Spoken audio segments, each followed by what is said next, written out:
किताबों में रॉकेट का राज है, किताबों में साइंस की आवाज़ है। किताबें करती हैं बातें बीते ज़मानों की, दुनिया की, इंसानों की, आज की, कल की, एक एक पल की। सफदर हाशमी देश के जाने माने लेखक हैं, उनकी कविता है और हम बात भी उसी पल की कर रहे हैं, आज की और कल की। मेरे साथ दो विशेषज्ञ मौजूद हैं, तो ख़ासतौर से बिटिया है रेवा बबेले, जिन्होंने आज की बात की है, यानी किताब लिखी है, और कल के दौर की, चाहे बीता हुआ कल हो या आने वाला कल हो।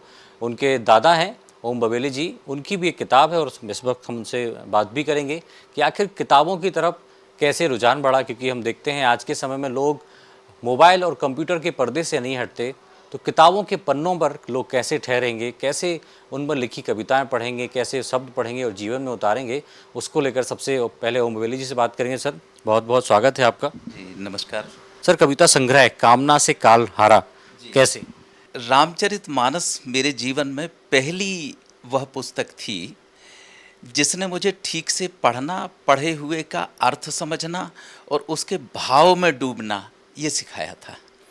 मैं अपनी हमसे बड़ी बहन थी, उनके साथ बैठ के पढ़ता। ये वो समय था जब बिजली भी नहीं हुआ करती थी और कैसे उस किताब का आकर्षण लोक में था, उस महाग्रंथ का मैं किताब कह रहा हूँ। तो वहाँ से शुरुआत हुई। फिर ऐसे मकाम आते हैं संवेदनशील लोगों के, मैं उनमें से एक मैं भी हूँ, कि जो बात हम किसी भी तरीके से अपनी व्यक्त नहीं कर पाते हैं किसी और को, वो भाव दशा, वो ख़ास तौर से फिर विशेष शब्दों में पिरोए जाने के बाद ही अपना पूरा संप्रेषण कर पाती है। तो इस तरह से कविता को मैं यही कहता हूँ कि वो अंतरंगतम अभिव्यक्ति है। तो उसे करने के लिए कविता से मैं जुड़ा। पहले पढ़ी कविताएं, तुलसीदास जी का तो मैंने पहले आपको जिक्र किया ही है, और विद्यार्थी जीवन में साहित्य आता ही है पढ़ने के लिए, वो भी पढ़ा। फिर आगे साहित्य में ही मेरी रुचि हुई कि मैं हिंदी साहित्य से ही एमए करूं, तो वो मैंने किया। और इस दौरान बहुत कुछ जो पढ़ा, उससे काव्य चेतना का निर्माण थोड़ा थोड़ा सा होने लगा और उसी के फलस्वरूप मैं लिखता रहा। मन में कब आई कि हाँ, आप पूरे साहित्य को, पूरे जो मोती हैं उनको इकट्ठा करके पिरोना है, एक माला बनाना है, और उस माला से कामना से काल हारा जो किताब है वो आपकी आई? हिंदी के साथ साथ जो है अनुवाद के माध्यम से, चाहे बांग्ला के बड़े बड़े लेखक हैं और इसके अलावा रूस के लेखकों से विशेष मैं प्रभावित रहा, तोल्स्टॉय से लेकर के और जो भी हैं। तो इस तरह से पढ़ने का जो शौक़ मुझे लगा था, तो कभी कभी मैं सोचता तो था धुंधला धुंधला सा कि हो सकता है अगर मुझसे कुछ बन जाए तो मेरी भी किताब, क्योंकि किताबें दुनिया में सबसे शानदार और सबसे अच्छी मित्र कहा है ऐसा बड़े लोगों ने, और है भी, सच है ये बात। तो मुझे भी लगता था, लेकिन इसको लेकर के बहुत गंभीर और जिस तरह से मेहनत करनी चाहिए वो मेहनत मैंने नहीं की। इस बात को मैं, किताब में आपकी सबसे अच्छी दोस्त होती हैं, और एक कहावत भी है कि एक दादा का सबसे अच्छा दोस्त एक पोती या पोता होता है, वैसे ही एक पोती या पोता के लिए सबसे अच्छा दोस्त दादा होता है। और देखिए, दादा और पोती दोनों की किताबें एक साथ ही आई हैं।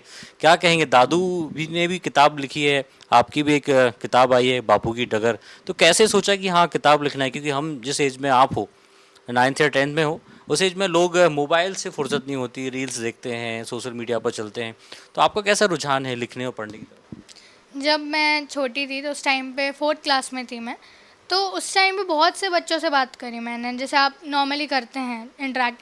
तो जब कम्युनिकेशन किया तो बच्चे फिर उसके बारे में, बच्चों के बारे मन में बहुत सी गलतफहमियां थी गांधी जी को लेके। बहुत सी गलतफहमियां, जैसे वो बोलेंगे कि गांधी जी ने देश का बंटवारा कराया है, तरह तरह की बातें जो हैं गांधी जी के बारे में चलती थी। तो वो सब चीज़ें थी, तो मैंने सोचा कि ये सब गांधी जी के बारे में तो ये सब चीज़ें सच्चाई है ही नहीं। तो मैंने गांधी जी की बहुत सी किताबें पढ़ी, कुछ सोपान जोशी जी की और उनकी खुद की जीवनी जो है सत्य के प्रयोग, वो मैंने पढ़ी।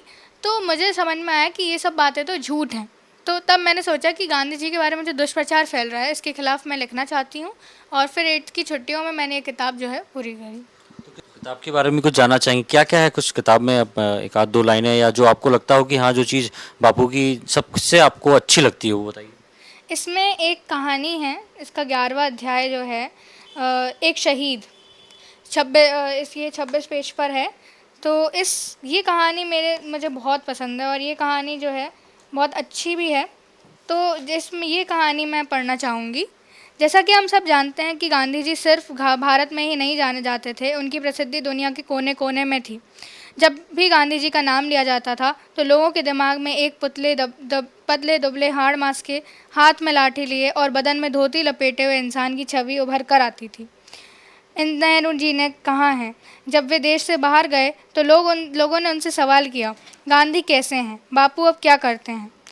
इस तरह गांधी जी की शहादत के कई वर्षों बाद 1955 में दक्षिण अमेरिका में जब मार्टिन लूथर किंग ने रंग भेद की नीति के विरुद्ध संघर्ष छेड़ा तो उन्होंने महात्मा गांधी को ही अपना आदर्श बनाया। कि गांधी जी ने ऐसा किया भी, जो रंगभेद था उसको लेकर कहीं ना कहीं उन्होंने काम किया। आप गांधी जी के प्रति कब आपको भाव आया गांधी जी को पढ़ना है? बापू से लगाव कहाँ से पैदा हुआ? ये गांधी जी के बारे में जब मैंने बहुत सी कहानियाँ पापा से, दादी से सुनी, तो वो सब कहानियाँ मुझे लगा कि गांधी जी को जानना तो ज़रूरी है। गांधी जी एक ऐसे व्यक्ति हैं जिन्हें जो हम सबकी सोच से बहुत परे हैं। उन्हें समझना और सोचना ही बहुत बड़ी बात है। तो मैंने सोचा कि गांधी जी जब इतना उनका नाम है और सारी चीज़ें हैं, तो उनके बारे में मैं चाहती थी कि कुछ लॉजिकल फैक्चुअल उनके बारे में अध्ययन हो जाए।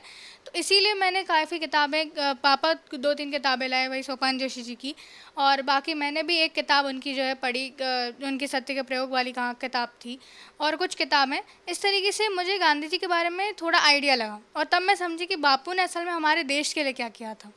स्कूल भी आप जाते हो, स्कूल में कभी आपने टीचर्स को बताया कि मैं एक किताब लिखने वाली हूँ? टीचर्स को तो नहीं, क्लासमेट्स को बताया, लेकिन मैंने तो क्या बोले वो लोग? तो उन्होंने कहा कि गांधी जी पे लिखने की क्या ज़रूरत है, गांधी जी ने तो देश का बंटवारा कराया और तरह तरह की बातें। तो मैंने कहा कि देखिए, ऐसा है कि गांधी जी की ने जो किया है और जो फैक्ट बेस्ड है वही मेरी किताब में होगा। तो आप लोग मेरी किताब ही पढ़ लीजिएगा, तो उससे आपको समझ में आएगा कि गांधी जी ने असल में हमारे देश के लिए क्या किया था। तो किताब आने के बाद उनका जो माइंडसेट बदला, जो भाव पहले था पहुंचा होगा? जी, उनको मैंने ये किताब जो है काफ़ी लोगों को दिखाई भी और काफ़ी 2-3 लोगों ने ख़रीदी भी। तो वो मैं चाहती हूँ कि वो लोग किताब पढ़ें, लेकिन उन लोगों को अभी फ़िलहाल तो ये किताब जो है मैं चाहती हूँ कि फ़्लिपकार्ट, अमेज़ॉन वगैरह पे अवेलेबल है, तो वहाँ से किताबें ख़रीदी जा सकती हैं, तो वहाँ से वो ले सकते हैं और उसको पढ़ें। तो मैंने देखा कि कुछ लोगों को तो मैंने दी, तो उन्हें गांधी जी के बारे में बहुत सी चीज़ें पता चलीं और उन्होंने कहा कि हमें तो ये सब चीज़ें पता ही नहीं थी जो तुम्हारी किताब में लिखी है। तो फिर उस तरीके से उन्हें मैं बहुत सी चीज़ें गांधी जी के बारे में पता चलीं। हम देखते हैं आजकल जिस एज में आप हो या नई एज की बात करें, तो लोग किताबों से दूर जाते जा रहे हैं। वो चाहे ई लर्निंग की तरफ जाएं, ई रीडिंग की तरफ जाएं या ऑडियो विजुअल स्टडी करें, लेकिन क्या लगता है कि किताबें कितनी ज़रूरी हैं?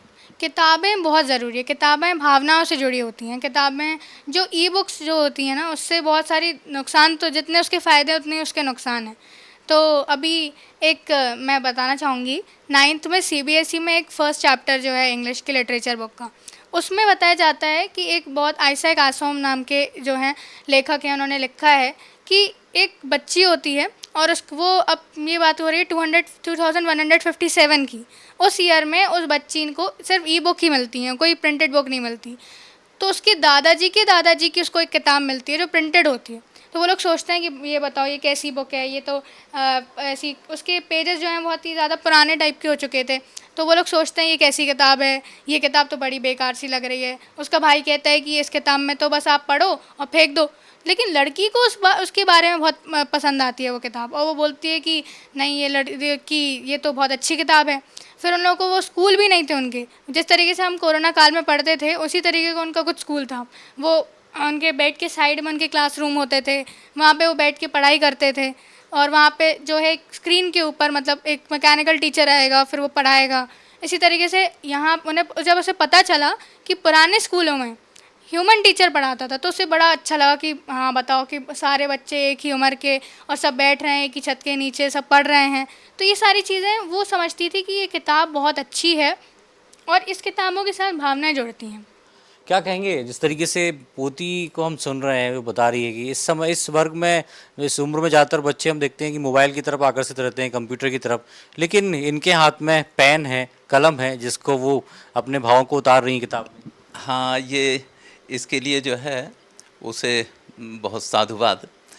उसने एक तो घर में वातावरण भी कुछ ऐसा पाया, उसके पिता भी लेखक भी हैं और पत्रकार तो हैं ही।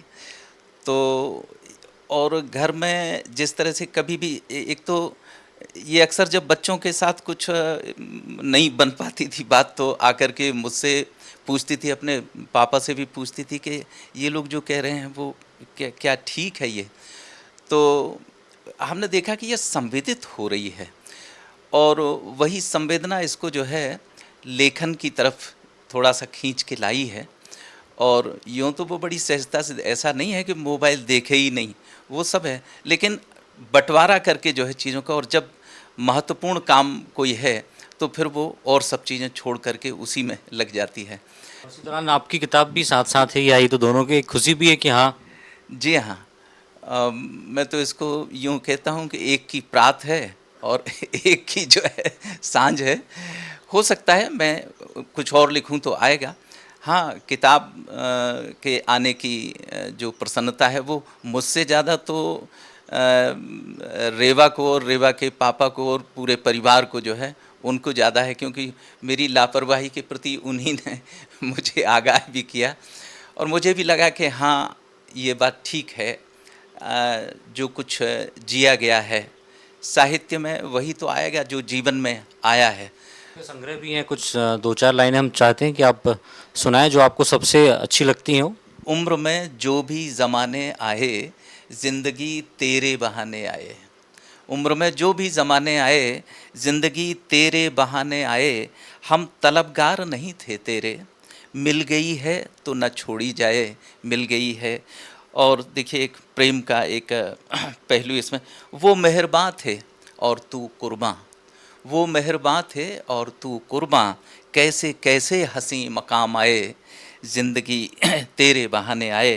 कुछ ऐसा करें कि पलट कर जब आईने में देखें तो लगे कि हाँ, कुछ किया है। अपना चेहरा कुछ ठीक सा लगे तो खुशी होगी। एक एक मैं आपको एक प्रेम गीत, अब जो देखिए प्रेम की कितने रूप हैं। अब बसंत की प्रतीक्षा इसका एक शीर्षक है। मैं चाहूँ वसंत फिर आए मेरे जीवन के आंगन में, मैं चाहूँ वसंत फिर आए, कामना देखिए, मैं चाहूँ वसंत फिर आए मेरे जीवन के आंगन में, जैसे वह हर बरस आए है डाली डाली के तन मन में, मैं चाहूँ वसंत फिर आए।